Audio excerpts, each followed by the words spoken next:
of you wonderful, beautiful, and erudite college football fans out there. This is Snaps, your favorite college football podcast. I'm one of your hosts, T-Bob Hebert. I am joined by the man with the most beautiful smile in all of Georgia, Mr. Aaron Murray, former Bulldog QB1. Aaron, what's happening, brother? What's going on? Oh, just another day of somewhat warmth before the entire country goes into a freezing cold. The winter is here. The dead are on their way, so be wary. I did get some good news last night, though, T-Bob. Dead? I woke up. The dead. What? No, The Walking Dead. Is that a Hanukkah thing? No, Game of Thrones. Not everything is hot to do with Hanukkah, T-Bob. The Walking Dead and Game of Thrones are White two Walkers. White Walkers. I see. The freeze is coming in, so the White Walker. Okay, wow. The phrase going for is winter is coming. No. Okay, yes, Winter true, is- but it's here, relax. it's coming Okay, fast. I am not a judgy nerd, and I believe that it is the thought that counts. And you extending yourself to me tried to throw a very nerdy reference out there, and I love you, and it is very well appreciated. I agree. I, too, may see a White Walker this weekend down here in Louisiana. Yes. So what's up, though? You doing well? I appreciate you appreciating my efforts to nerdify myself to get to your level. But I did get some good news last night. Woke up this morning to an email saying, hey, we want you to come down to Tampa and cover the Gasparilla Bowl. So for those on Friday night, want to watch a little football, tune in. I think it's 6:30 Eastern. I want to say Missouri versus Wake Forest. This was my top game before the Christmas day. And now I'll be on it. Unfortunately, I did put a bet on it already and I think told the world. So hopefully I don't get in trouble. But that was pre me knowing that I was going to be on the game. So I think I am. I'm confused. Are you working the game? Did somebody invite you to come watch the game? No. I'm calling the game. When you turn on ESPN, T-Bob, you did a great job at in Fargo last week, by the way. Yeah, freeze my ass off. But no, now I get rewarded with a nice trip down to Tampa. So let's go. Okay. Oh God, I don't know why I'm coughing. Oh God. Wait, Mississippi State not playing the Gasparilla Bowl? I'm very confused. The Gasparilla Bowl is the Pirate Bowl, right? No, there's two bowls in Raymond James Stadium. Gasparilla and the Outback Bowl, which I do not believe is called the Outback Bowl anymore. I think there has been a name change. But those are two games. Are you telling me, are there rules now to the Outback Bowl? It is called. Have they changed it? The ReliaQuest. ReliaQuest. Okay. Let's pump a couple breaks here. But both, because I have a couple Tampa questions for you. Tampa seems like a very interesting part of the country in that I know next to nothing about it, but it seems to have its own great type of almost bubble environment. I'm going to disagree there. That is one of the few things that I know from an early 20s bachelor party. And any time where you are so hung up on the female nipple that if you show nipples, I'm only allowed to drink alcohol outside. But if you don't show nipples, then I'm allowed to drink alcohol inside. That's so stupid. Like that is the height of where are we drawing these odd lines in the sand. It makes no sense. Mons Venus is overrated. ATL smashes all day. That's fine. But I believe Tampa has a major pirate community. This is correct, right? Major pirate. Well, we do celebrate. I say we. I live in Atlanta now. No, I have no family that lives in Tampa anymore. But Tampa does celebrate Gasparilla, so it's the invasion of the Bay, and there's thousands of ships. This is when like Tom Brady was throwing. Actually, no, that was actually the parade, but it's like that. There's thousands of boats. And they shut down Bayshore, and it's a whole parade and shenanigans and beads and boobs and drinking and all the good times. It's quite fun. A lot of good stories from Gasparilla. Well, it seems awesome, right? But so that same organization, like a Mardi Gras crew over here in Louisiana, they're the ones that put on the bowl games, right? So again, I know they do all sort of charitable drives, and the ones like you go to visit the kids' hospital, you do on behalf of them. So I guess my point is twofold. Mississippi State is playing in one of those bowl games. It is simultaneously very sad because Mike Leach was literally going to the most perfect bowl game that he ever could have, a bowl game put on by modern day pirate reenactors in which the stadium will have a pirate ship in the stadium. But so it is very sad on the one hand, but on the other hand, it's a great way to honor Beautiful. him, right? I mean, the man who lived under the piratical skull and bones, the Jolly Roger, the man who wrote a book called Swing Your Sword, will now be honored at the literal most pirate-themed bowl game of all of bowl season, which has been fantastic, by the way. So that's really cool, man. I'm really excited. I would love nothing more than to go experience Tampa with Aaron Murray one day. We'd get into some trouble. I know that. I will go back to the yeah.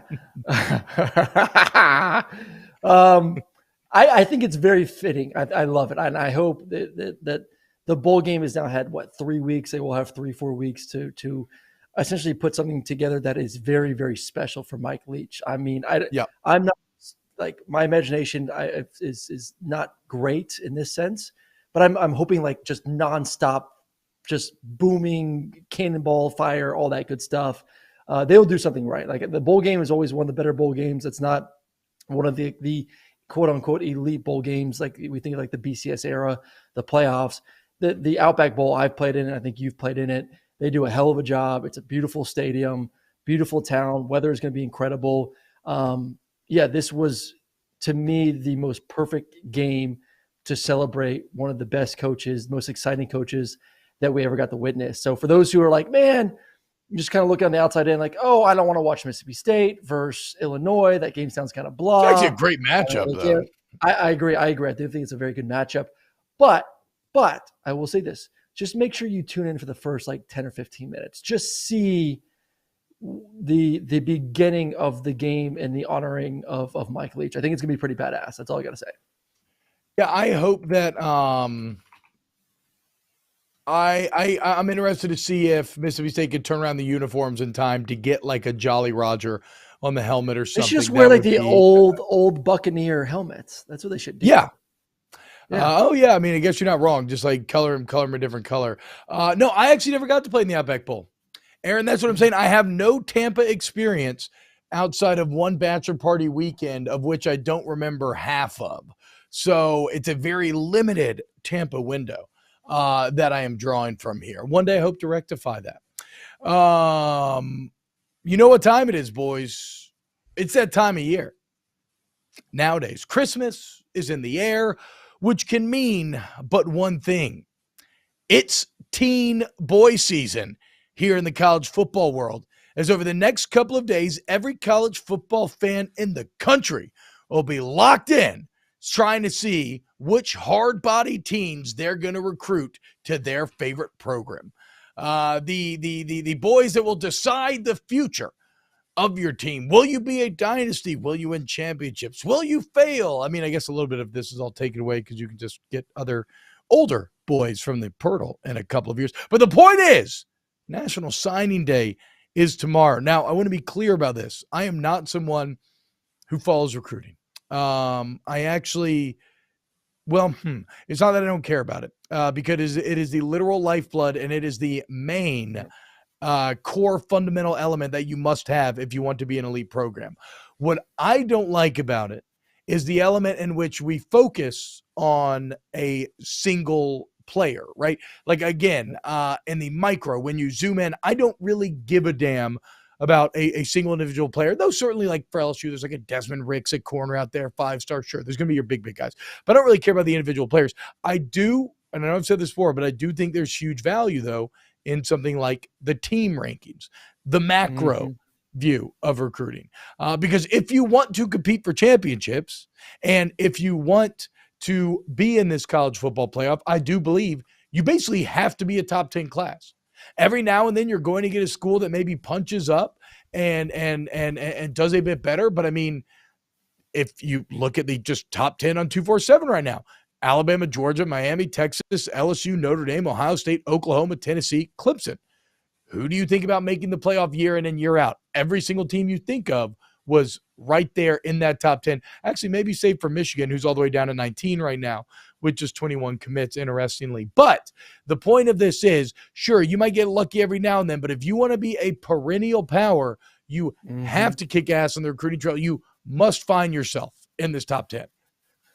Well, I think the big question to me, and we talked a little bit about this I did on AMP about an hour ago, is what is the importance of recruiting compared to the transfer portal right now? In the sense of, like, I thought, like, at the beginning of this whole thing, beginning of the year, I was a little bit down on USC, the Trojan boys, and just felt like, hey man, until I see it work, I will not believe that you can win with just going directly through the portal. And what we learned this year is, yes, you can win by going out there and getting players that you need at certain positions to fill those voids, instead of waiting for a 18, 19-year-old kid out of high school to develop, to be ready to play. Hey, we got to win now. As a head coach, like, hey man, my window to win is limited. The amount of years that I get to be at a university is limited. And if I don't win and win fast, especially for young coaches, then my ass is going to be out the door. So I would rather bet money on a guy that I've seen play at the college level than risk bringing in a kid from the high school ranks. So if you are established, though, you're Georgia or an Alabama, and you can recruit these kids and get enough 5-star guys. The thing that worries me, because of the one-time transfer, because of the fact that the transfer portal got crazy this year, most likely it's going to get crazier and crazier every single year. Kids wanting to try to test out the free market, see how much money they can make with NIL, see where they can go play immediately when it comes to just on the football field. If you put together a top class of 25 elite athletes, how many of those guys, if they don't play year one, are going to hit the portal the following year? I think a great example was yesterday. We talked about it. Top quarterback, one of the top quarterbacks in America, decommits from Oregon because Bo Nix is coming back because he wants to start year one, goes to UCLA. So now all of a sudden, why do I want to put an effort to recruit kids that 90% of them aren't going to be ready to play year one? Then after year one, since they're not playing, 50% of those kids hit the portal. Do I trust those kids instead of just going and building my roster more consistently through the portal anyway, since these guys are going to be leaving? It's really tricky. I think the biggest problem is these kids think they're good enough to start day one, and kids are impatient. They're not willing to sit for 2 or 3 years and develop to build that consistency for a program. Yeah, I think that I think that a lot of that comes down to your team culture. Right. Yep. Now, I know that Alabama has had a lot of people enter the transfer portal, and so it sounds weird, but like you see like Will Anderson and Bryce Young sticking around and playing there, and Bryce Young basically saying yesterday, no, I mean, I did it because I just want to go out there with the boys, like one more time out there with the boys. So if you create, like, as a head coach, instead of sounds like someone very smart on this podcast, maybe talk to him about that. I don't know. No, I know. I mean, it's incredible how right I am. Like sometimes I get blown away with how right I tend to be. So I guess, like, if a coach wants to bitch and moan about how, well, I can't commit all this time to get in these 5 stars, he's going to leave after a year. Well, that is kind of on you at the end of the day. And I'm not saying that you coddle them, far from it. I say you weed them out. Like, I don't know that I want the 5-star who leaves because he didn't play freshman year. Like, I want proven guys and guys who are willing to stick to the process and are willing to learn. And you can get those through the transfer portal. That's not exclusive to high school recruits. But but look, I think you are hitting on something, which is that all of us in life, we have finite resources, be it monetary, energy, mental capacity, whatever, right? And so over time, we're in a brand new era. So everybody's still range finding on this stuff. The market is still range finding stuff. Like, over time, yes, I do think coaches will find the correct mix of, you know what, maybe we can pull back on high school a bit and we can rely on the transfer portal a bit more. Or maybe teams who are super portal heavy right now will have to do a bit of the opposite. So I said earlier that I think you have to have a top 10 class, right, in order to be playoff relevant. Yep. Venice points out in the chat, no, you don't. Transfer portal changes everything. TCU, USC, Washington, K-State, Oregon all did well in the portal. I mean, look, Michigan State made the playoff thanks to the transfer portal just 2 years ago. Yep. Now, the issue is, again, new era, new information, small sample sizes. I do wonder, the thing that, like, I have seen it proven to be sustainable that if you recruit great top 5 to 10 classes, it will sustain you at being elite over time, right? You've seen that at Bama, Georgia, wherever. I don't know that I have seen that it's as easy to sustain success going heavy transfer portal year in and year out. I'm not saying that you shouldn't do it. Like, I think for Ole Miss, it makes all the sense in the world. I think you'll see USC probably do it again, maybe dial back. But like, look at Michigan State. It worked incredible for 1 year. They lost a lot of those kind of 1-year rentals, and they had an awful year. And so I wonder, like, how many teams do we see take a step back, or will I be wrong in the end, and will recruiting not matter as much because you can consistently and sustainably build through the portal? I don't know the answer. I'm not going to sit here and lie to y'all. Like, I'm not going to pretend to know the answers. I still think, though, I mean, look at Georgia. I still believe that the elite of the elite will build the majority of the foundation through high school and then fill in the corners through the portal. But only time will tell. All right, so I'm going to play a little game with you right now, T-Bob. I'm going to give you 2 examples.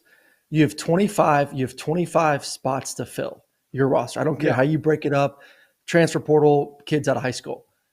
First team, Auburn Tigers. You're the head coach. You just got hired. How are you going to build your roster? Go. You have 25 spots. Well, now you don't even have 25 spots, right? Now, but you're saying just for this exercise. Just for the exercise.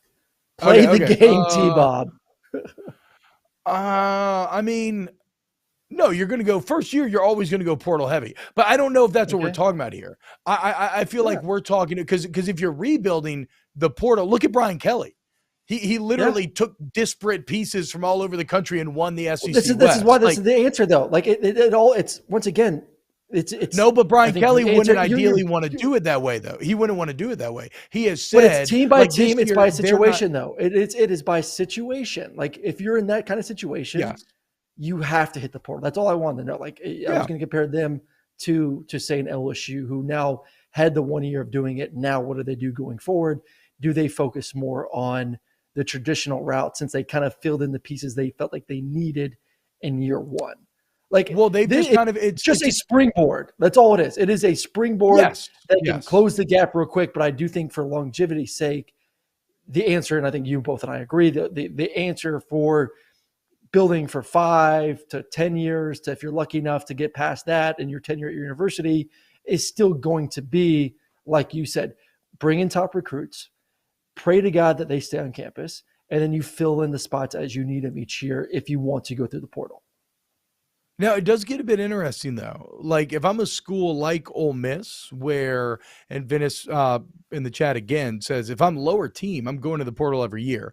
And I think Ole Miss is a great example to use this, not just because Lane Kiffin has basically committed this strategy, but think about this, Aaron. Like, Ole Miss on the traditional recruiting trail, going after 4 and 5 stars out of high school, they're going to struggle in those traditional battles. And they have. We've seen that proven over time.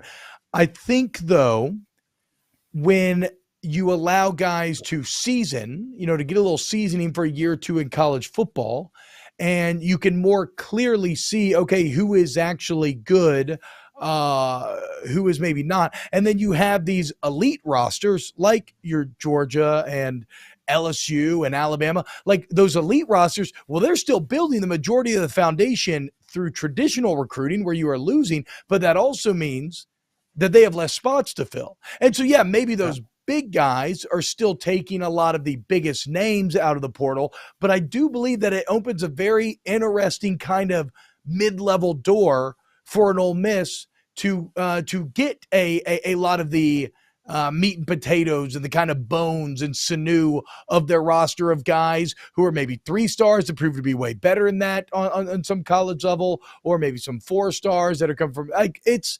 interesting. I guess I'm being very long. It's kind of a thing that I've been thinking about a lot today, which is like if you're a mid-level school, since you're not going to win on the traditional recruiting trail and the bigger schools they have less spots, are you better suited to getting more guys out of the portal than the big ones? Maybe so. I mean, we will. I think so. We will see. Well, I will say this. Like, I think Ole Miss is an outlier in this whole conversation because of Lane Kiffin.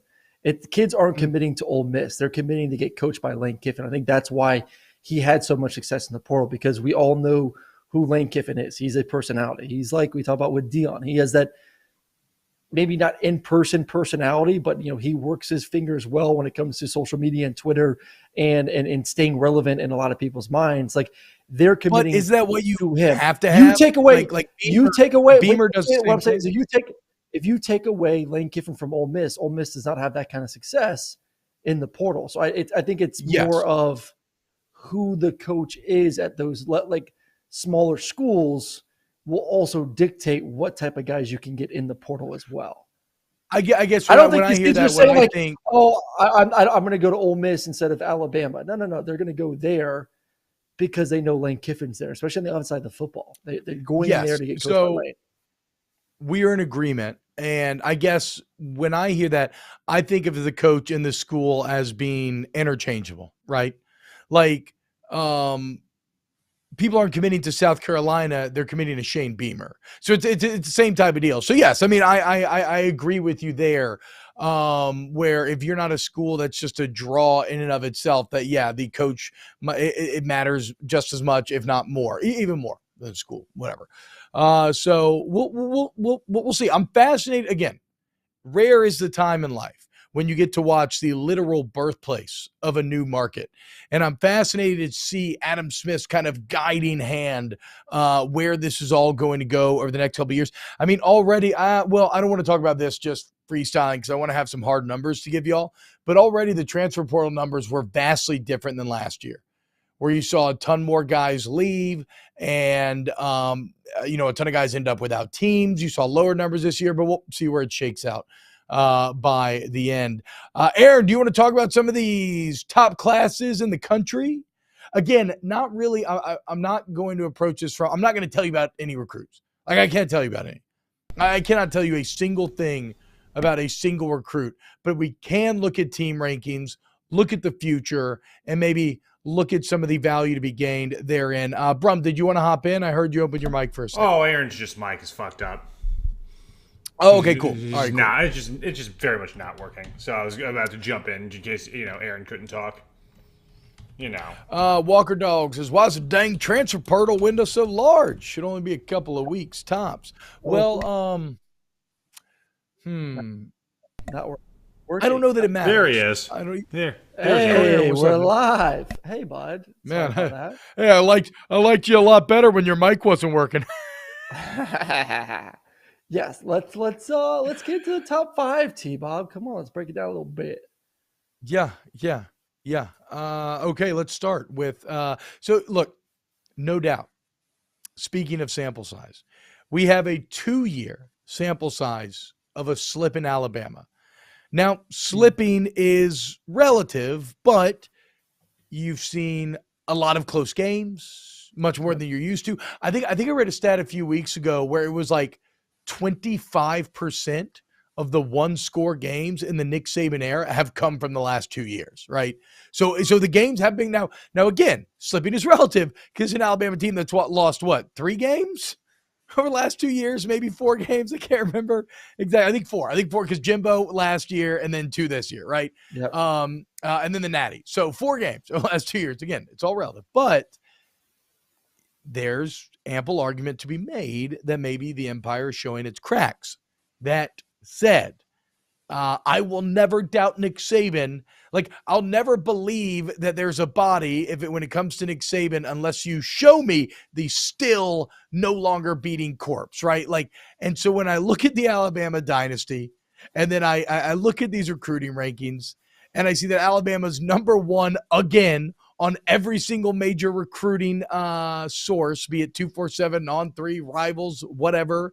And I get asked the question, is the Alabama dynasty dead? Will they win or not? I'm like, what are we talking about here? They just reloaded. They're number 1 again. No, I'm not going to declare Alabama and Nick Saban dead. I'm going to declare them motivated. Now, maybe they have their greatest challenger in Kirby, Smart, and Georgia. Yeah.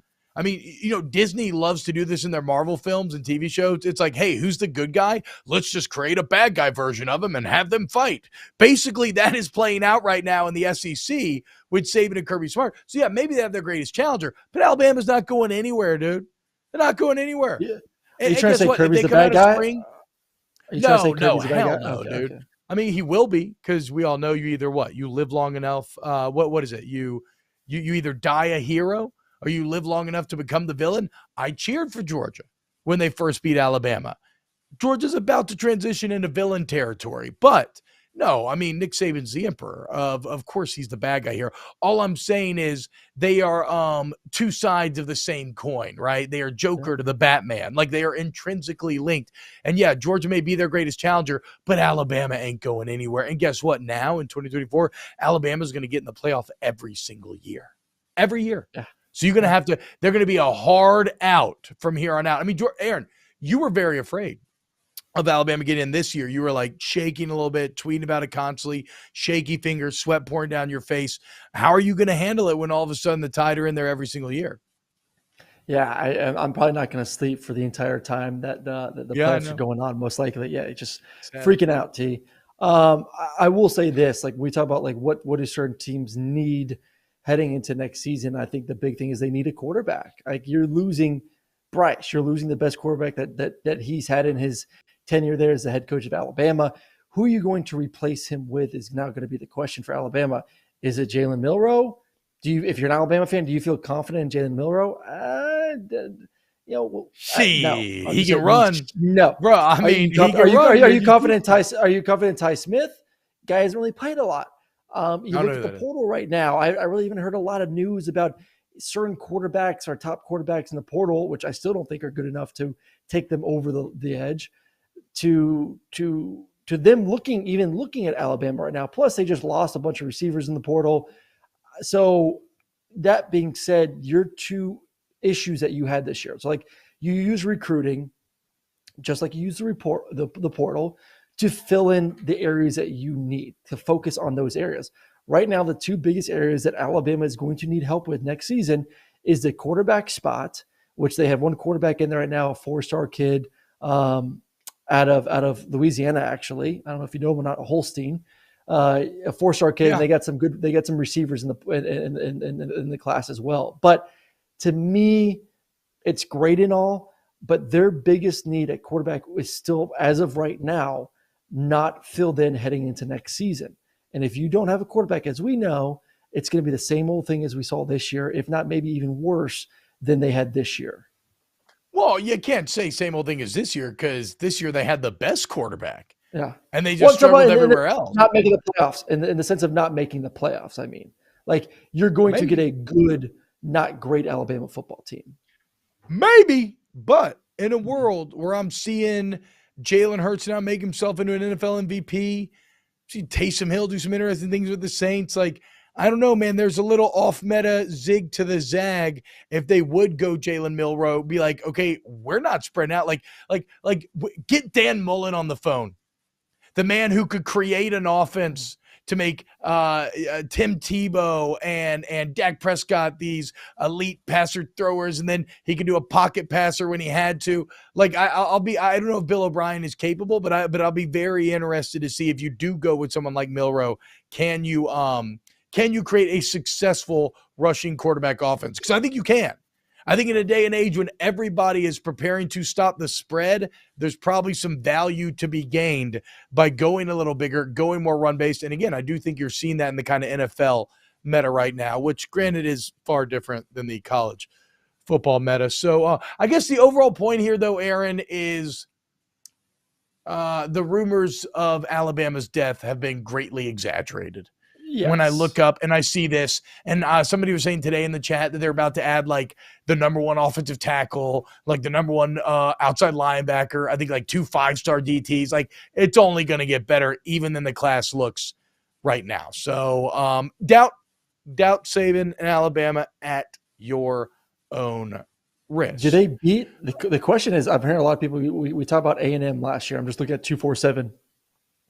A&M's total points, 333.13.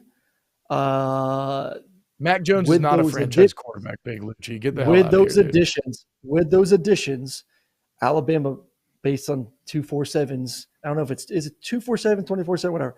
Based on their numbers, Alabama may have a better recruiting class this year than A&M did last year. Obviously didn't work out for A&M, but I do trust Nick Saban a lot more. Well, I trust Nick Saban's culture infinitely more. But also, I wonder, and not being a recruiting guy, maybe I'm wrong here. I do wonder if that's because you can go over the 25 now, because already they're at 24, right? And so they would add those, like even LSU's already. Dude, Brian Kelly said he's expecting to sign mid to high 30s when it's all said and done. 30. A&M signed 30 kids last year. Oh, okay, never mind. So they signed 30. Okay, never mind then. Wow. Okay. So what? So what are we talking about? What are we talking about? We just got on our knees for A&M for an entire preseason because they signed the number 1 class all time, and now Nick Saban's just going to cuck him a year later and just beat him, and we're not even talking about it? Like, that's what I'm talking about. Familiarity breeds contempt, okay? And we're also used to Nick Saban whooping so much ass that it just doesn't hit the same. But he's still whooping ass, okay? Where's Kirby? Kirby can't get the best class of all time? Must be slipping, dude. Look, I'm just going by facts, okay? Are they number 1 or not? Not when I look right here. So I don't know. You tell me, Aaron Murray. Kirby slipping? Streets are talking. Yeah, you know who's not slipping, though? Number 3 right now, your boy there in Miami. He's not slipping, T-Bob. Like, he's out there wheeling and dealing, spending that money. Got 3 5-star kids right now. They've got some dudes in the portal. Win a single game. Don't lose to Middle Tennessee at home and get your ass kicked by Middle Tennessee. It was year one. Give the dude a break. Come on. Are you are you messing with me? Like, I feel like I'm playing checkers against Herman Merman here. Are you fucking with me, kid? Like, all I know is you're judging him. You're judging him on his first year at Miami, T. Like, give the dude a year to at least figure it out. Like, you're just saying, he's a trash coach because he couldn't win in year one. Like, come on. Let him bring his guys in there. He's weeding out the thing. He's weeding out the bad, cutting the cancer. He's killing it in the portal. He's killing it in the recruiting class. Bring those kids in there. Get that big donor dude to start throwing out some hundreds. And Miami's going to be back like Florida State was this year. Weeding out the bad is just so incredibly convenient when Miami went 7-5 the year before he got there and then went 5-7 when they had a better team, like when they had more talent. You're right. He didn't weed out the bad, Aaron. He weeded out the good out of Tyler Van Dyke. Get them all out. Tyler Van Dyke was an all. He was an all. No, he's not. Was not that good. Yeah. Yes, he was. Look at Tyler. Fraud. Okay, now we're okay. I get he had a good year before, but you go like watch him play the game of football. He's not. Don't watch the tape, T-Bob. Watch the tape. Put the classic tape on T. All you football bros, all you TV guys love to hit. You have watched the tape like it's the ace of spades, like it's out here in your back pocket, just ready to throw down at any time. Do your homework. Watch the fundamentals. He is not some elite quarterback. It's a great double level of condescending because it's one, I prepare harder than you and I know more than you. It's such a dude. Without bringing up any actual analysis. I never brought up analysis. Listen, because here's the thing, Aaron. Here's the thing. You do watch way more tape than I do. You do know the game of football way better than I do. So, Mr. Big Brain. So, Mr. Big Brain, explain to me, what is the tape telling you when in 2021, this man threw for 293 yards a game, 25 touchdowns, 6 interceptions, 9 yards per attempt. This year, 204 yards per game. For those keeping track at home, that's 100 yards less per. 7 yards per attempt. That's 2 less yards per attempt. 10 touchdowns, under half. 5 interceptions, nearly the same. So, Aaron, tell me, what did the tape reveal? What genius coaching was Mario Cristobal better doing to literally make Tyler Van Dyke half of the quarterback that he was in 2021? You act like as a player that is just that easy to pick up a brand new playbook and go out there and duplicate what you did the year before. There's going to be a learning curve. There's a cultural learning curve going on. There's also a mental side of the game, understanding the X's and O's and being able to play at a very elite level, high speed. Last night, great example. Last night, I'm watching season 2 of the Formula One racing. And one of the big guys left, one of the top guys in Formula Racing, the guy that was racing for Red Bull, season 1. One of the top guys out there. Though. Was he Ricardo or Verstappen? I don't know. I think Ricardo. He leaves to go to. I don't know. Doesn't matter. He leaves to go to the yellow team. I'm drawing the blank on their name. Starts with an R. Whatever. Renault. Let's keep breaking down 2019 Formula One. I think this all goes together. He's racing the car. Tighten up this analogy, son. You got to tighten up this analogy immediately. All right, here we go. Have to hit him now. You're gonna have to hit him lap, dude. He leaves Red Bull. He goes to a new team. He's racing like crap to start the season off. And what he says, like, the car drives differently. The brakes are different. The shifting's different. The steering, everything in this car is different. I'm not used to it, and it's showing right now on the racetrack. It's the same thing. It's a brand new playbook. You can't just go out there and play 100 miles per hour when you get a whole new gear shifting going on, T-Bob. Yes, it's going to be a learning curve. Yes, Jaden Daniels seemed to do pretty good. I mean, what are you talking about? There are so many different examples of brand new coaches having great success with their first-year quarterbacks. Hell, Bo Nix is average. I'm not saying it's impossible. I'm not saying it's impossible. I'm just saying, like, it's not magic. Okay, not everyone's. So why couldn't Mario do it? It's my same problem with Venables. Miami. Maybe it's not a Mario problem. Maybe it's not a Mario problem. Maybe it's Van Dyke problem. Well, guess what? This is college football, okay? And shit rolls downhill. Uphill. The point is, as the head coach, you're the god, right? You have control of your little fief. You say jump, everybody says how high. Well, as a coach, you're culpable, okay? If you have a roster that is more talented than the majority of your peers, which Miami is, and we'll end up with more NFL players, you should not get your ass kicked by your peers. Middle Tennessee is just not even your peer. That's unreal. It's like my problem with Brent Venables. They had a top 10 roster in the country talent-wise. So you can give me all the mental gymnastics about, oh, he needs your two, and maybe you end up being right. But to me, what these cats are going to do, they're going to be your classic 8-4. They're going to put maybe 10-3 season together where everybody's like, oh, they're on the edge, and they're going to take a major step back. I don't believe that Venables or Cristobal will ever bring these two fan bases where they want to be. And this Miami recruiting is a giant fraud.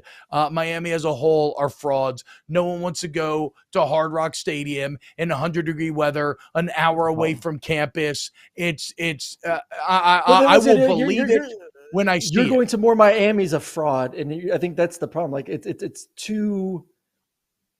One, it's a program. Mario Cristobal is a fraud, and not the Miami can be good. Mario Cristobal is not the one to fix it.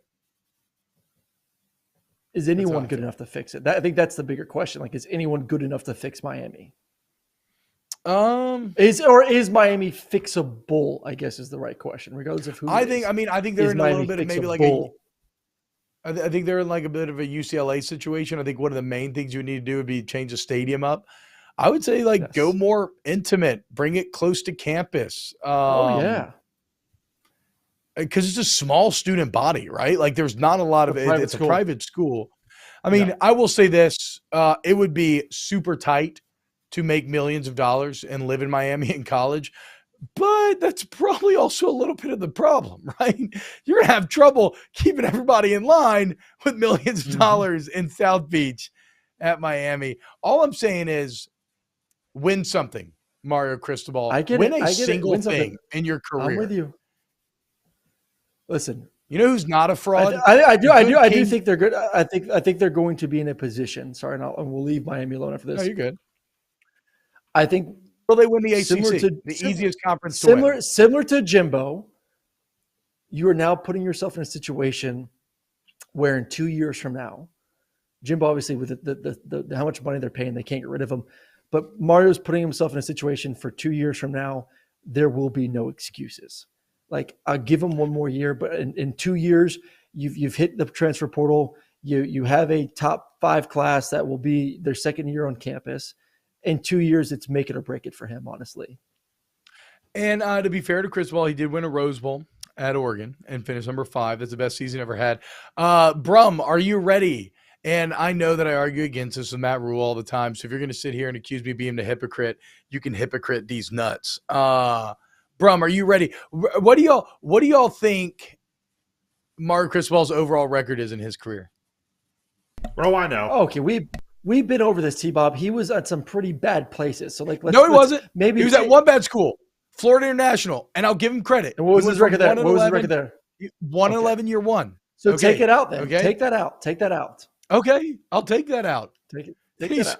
He's 60. Okay, with it in, he's 67 and 67, an even 500. Guess what? Okay. 66 and 56 is no better. Okay, that's not any good. And then he goes to 5-7 at Florida National, then 3-9, 7-6, 8-5, 3-9. His last year at Florida International, he fell back to 3-9, and then he got the Oregon job. The dude is good looking, charismatic, and he must fucking murder an interview. Okay, he must murder an interview. But there's a lot of red flags that I'm seeing on this resume right here. Mm-hmm. I'm going to start calling him Luigi Cristobal until he proves it. Okay, because Mario's just one of the greatest perfect coaches walking around. There's just a bunch of perfect coaches walking around, ready to take over the Miami job. I mean, look, I was at least hyping up Lane Kiffin to go take the Auburn job. He has a crazy history too of both on the field and off the field shenanigans. For goodness sakes, there is no perfect coaching candidate. Yes. If there is, they're at Georgia, or Alabama, or LSU. That's it. You replaced him with You replaced Manny Diaz with Mario Cristobal. Manny Diaz had a better year one in Miami than did Cristobal. He went 6-7 to 5-7. He went 8-3 the following year, 7-5, and then was fired. Let's see if Cristobal can do better. Let's see. I want to go to the chat real quick. Blake Walters in the chat got my Snaps gear in the mail yesterday. Blake, tag us. Put it on. Aaron Murray 11 at Aaron Murray 11 at what's yours? T-Bob, just T-Bob. Wow, you don't even know my social media handles? Do we even host a show? I'm fucking with you. It's T-Bob 53. Like every other jock, I'm like, oh, dude, what's my number? Okay, yeah, I'll just do that. Even though I think on Instagram, I'm like T-Bob _ Hebert, which is the opposite side of the equation. It's like a very old man thing to do. I was like, how's this Instagram work? I guess I just put my name in here and okay, there we go. Yeah, T-Bob 53. There we go. Walker Dog. No, that's my boy. Big W though. Big W for our boy Blake. With the Snaps gear. We hope to bring you some more great deals on merch soon. Okay, so we talked about Bama. We stumbled into a Miami argument. We skipped over Georgia. Aaron, bet you it's a pretty good class. Well, what are the Georgia fans saying about their class? It's a damn good class. That's it. I mean, it's a really good class. I think Georgia, and they're not losing a lot. Like that's the thing. Like we've seen now 2 years in a row, minimal guys leaving. So Kirby, like you and I both want rosters to be built, doesn't have to go out there and get a bunch of guys in the portal. He can continue just to have top 2, top 3 classes, continue to develop that talent, keep them in Athens where they don't need to leave, and then all of a sudden those guys are ready to emerge. I mean, look at this year's, I think, perfect example, especially if you're a defensive guy. Kirby lost 6 guys to the NFL draft. 5 guys in the first round, 6 guys in the first round, whatever it was, and then replaced them with a bunch of hungry-ass dogs ready to take over and produce one of the best defenses once again this season, only getting up 11 points per game. That's the pitch. Hey, I can make you a first rounder. You give me 2 years, you'll be a starter. You'll be part of the best defense in America once again.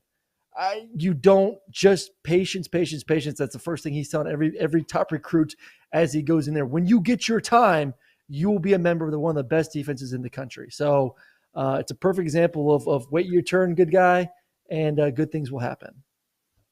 Yeah, we'll see. Can't wait till I lose the Natty and everybody transfers out because Michigan and Harbaugh whoop that ass. Or maybe it'll be Ohio State. Who are you more scared of, Ohio State or Michigan? Ohio State. Yeah, that makes sense. Definitely. That makes sense. No, I mean, look, Georgia's kind of in the Alabama boat, though, where it is kind of laughable at this point. You just know they're going to be first, second, or third in recruiting every single year. Don't have to think twice about it. As a Georgia fan, you must just sleep so soundly at night when you lay your head on your pillow and you know you don't have to do anything and you're just to restock with a full class of NFL guys, even though by far the best class in the country is number 5 LSU. Okay, I'm a recruiting expert. Okay. I don't know what the hell these websites are thinking.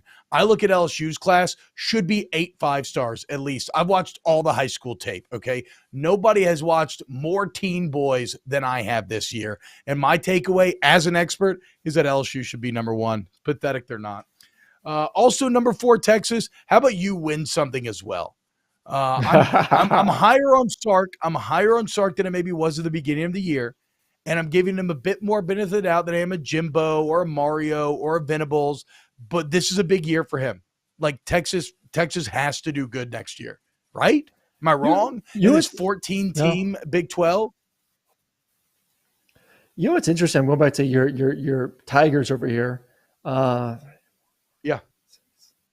1 second, 7, 8, 9. Only 9 kids from the state of Louisiana on this, and they have 25 kids committed. Brian Kelly's done a good job of getting guys from everywhere. I see a lot of Texas. I see California. I've seen some guys from Georgia. Because I always think Louisiana is one of those states where you really don't have to leave the state as much to have success or build a really good roster. But he's got a bunch of dudes from all over the damn place. I'm a little bit surprised by seeing this. He's got 4 or 5 guys from the state of Georgia that he's been able to sweep away from Kirby. Yeah, it's been interesting. I feel like it's his Notre Dame background coming through, right?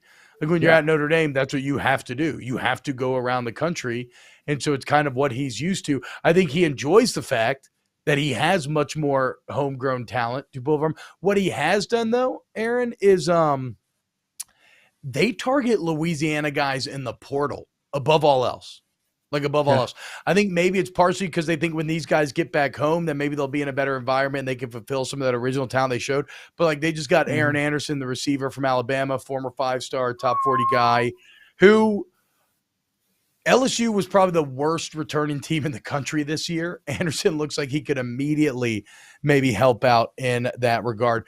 We'll see. It's like I said, though, I don't really – I'm just joking about LSU's class. I mean, it's a really good class. Your top 5. That's all I care about. Be in the top 10. Be in the top 10 and then let your coaching take over within that. Now, I do think even within that top 10, there's tiers. And obviously, Georgia and Alabama have separated by the fact that they're always – 1 or 2 every single year. Sure, you get A&M flashing last year, you get Miami flashing this year, but do it every year, year in and year out. And that's when you get to join the big boys. Aaron, is Arch going to lead Texas to a Big 12 championship next year? No, not next year. Definitely not next year for good old Arch Manning. I do think the way that Texas played, especially on offense down the stretch, I do think that competition all of a sudden is a little bit more open than maybe what we were thinking earlier in the season with some of the performances we saw. So I think he'll be given every opportunity to earn the starting position. He's obviously going to have to go out there and earn it. But listen, he's helped put together a number 4 ranked class as of right now. That's why, I remember when I was getting recruited, coaches were pushing me very hard. Hey, can you commit early? Because there's a bunch of receivers and running backs and offensive linemen that we want to get that are kind of waiting to see who the quarterback in their class is going to be. Arch committed early. It's given Texas the ability to go out there and recruit top guys at the skill position and really build the excitement around this class. And then, too, you build the excitement around the class, the fan base gets excited, NIL money starts going up even more and more and more and more. It's kind of a snowball effect once you get that quarterback committed, regardless if he's good or not. At least you're getting now other pieces around him because of him. So 13 minutes ago, Devin Leary tweeting, it is official, Devin Leary going to Kentucky.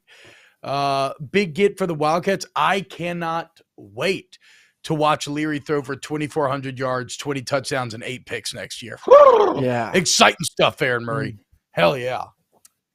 But seriously, that's a good bit for Kentucky. That's a good bit for both parties. Yes. It fits. I said this on AMP. We were talking about quarterbacks in the portal. It's a good marriage. It's a quarterback that fits the system, and it's a team that obviously wants a quarterback to his skill set. But you ain't gonna win any awards. You ain't gonna win a championship. You're not gonna throw up stupid, sexy stats. But if you can humble yourself and say, "Hey, man, this is the quarterback before me, Will Levis, didn't put up any kind of stats. And right now is projected as a top 6 pick in the NFL draft. So at the end of the day, that's the goal. Get me to the NFL. But also that's just because Will Levis is big. And the NFL draft loves giant white guys. Skill sets. Like it's like their favorite thing of all time. But what I'm saying is it didn't hinder him from getting drafted in top 6. Oh, fair. Yes, very true. Yes. I would love to end this show giving a shout out to maybe the most underrated Christmas song, and that is Good King Wenceslas. People rarely talk about it, but once it gets stuck in your head, it's impossible to get out. So cheers to you, Wenceslas. Cheers to everybody on teen season. I hope your team gets all the teens that your little heart could desire tomorrow. Aaron, I'm sure your dogs will. And, it's funny, man. I look down at the clock and already we've come to another end of snaps. It just time flies when you're having fun. I almost don't even want to say bye. Who would have thought you could have done a whole show? How about recruiting? So nice. I know. Good for you. I know. Hey, man, when it flows and you have great chemistry and you have excellent homies hanging out in the chat like we do, things go very quickly. Walker Dog says, my little cousins are having a birthday party the day of CFB playoffs. I'm not going. LOL. Good job, Walker. Hell yeah, dude. In fact, why don't you slap that kid and call him an idiot for having his birthday on CFP playoff day, okay? You slap his parents. Maybe don't hit the kid. It's going to get you in trouble. Huge thank you to FanDuel. Promo code SNAPS. If you sign up at FanDuel, you want incredible sign-up deals. Charles Barkley's giving away $20 million. Santa Barkley. Go ahead and check that out. Huge thank you to the Volume Sports Podcast Network for having us here at the YouTube channel. Hit the like button. Share it. A huge thank you to all of you all hanging out with us. And if you are here and you sub to the pod, please, please, please, y'all share with your friends, rate, review. We want to continue to grow it. It's been so good so far. And a massive thank you to you, Aaron. A massive thank you to Paulie Walnuts, Pat Gunner, Ryan Brumley, Danny Cardenas, Papa Colin, and everybody else. This is so much fun. We love you. And last show pre-Christmas, we're going to be back tomorrow with a very special Christmas theme edition because we'll be unwrapping those teams, right? Ooh, what's going to be underneath our tree? We'll figure out tomorrow. Y'all have a great day. Thank you for listening to Snaps. Good King Wenceslas looked out on the feast of Stephen when the snow lay round about deep and crisp.